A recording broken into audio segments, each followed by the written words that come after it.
Mr. Chairman. And Ms. Lake, I thank you for joining us today. First, I'd like to address President Trump's recent strike on Iran's nuclear facilities, an action taken without consulting the committee or securing congressional authorization.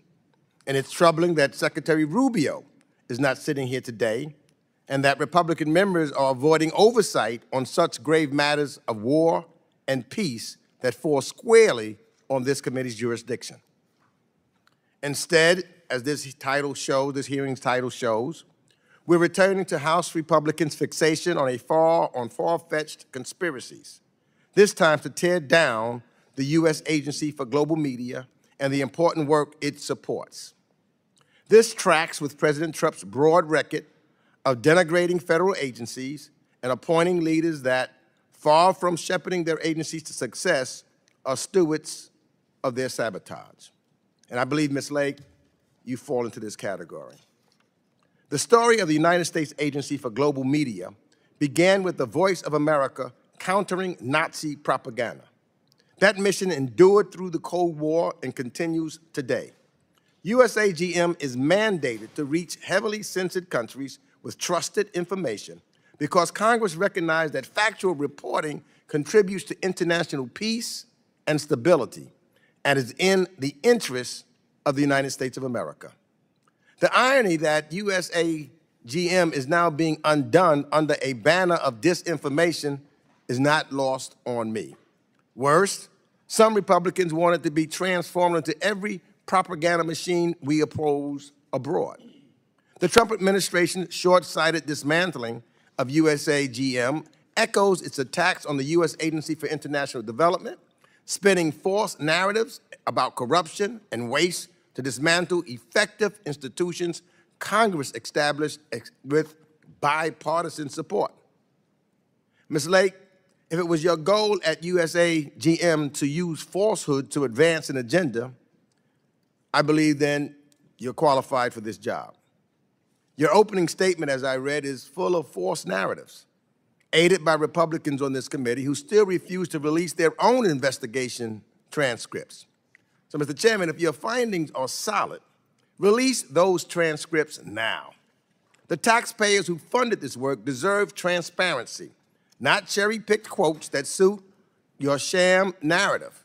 And again, I ask that the transcripts, all of them, be made publicly so that the public can read and see everything, not cherry-picked sentences. Before it too was fed into the wood chipper, USAGM and its broadcasters were reaching a record 427 million people weekly, delivering objective news to China, Iran, Russia, and other repressive states. Last year, VOA's Persian service recorded 223 million visits to its website, doubling over 4 years. It had 9.8 million social media followers and 1.8 billion Instagram views. Then, Ms. Lake, you put VOA Persian on leave in March, scrambled to restore it in June when war erupted, and inexplicably, a week later, announced mass firings. So the question is, which is it?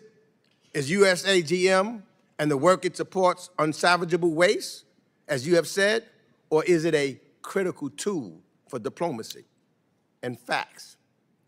What you're doing isn't efficiency, it's chaos.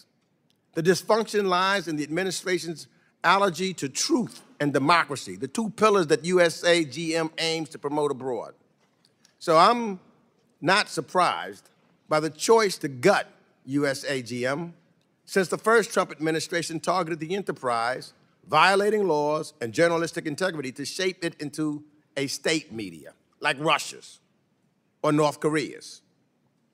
Today, those regimes are actually cheering as we surrender another potent set of soft power tools and abandon the airwaves. The Trump administration, again, chose extremism over facts, tearing down rather than building up our information advantage. Will Congress defend USAGM and free media, or rubber stamp this capitulation to China, Russia, and Iran? Our adversaries are already filling the void. But it's not too late to savage to USAGM. Not from itself, as Ms. Lake says, but from this administration's short-sighted hatchet job. With that, I yield back the balance of my time. I thank the ranking member for his comments. I'd say be careful what you wish for. Ms. Lake has provided binders and binders of information that have been included in her opening statement, so they are in the official record.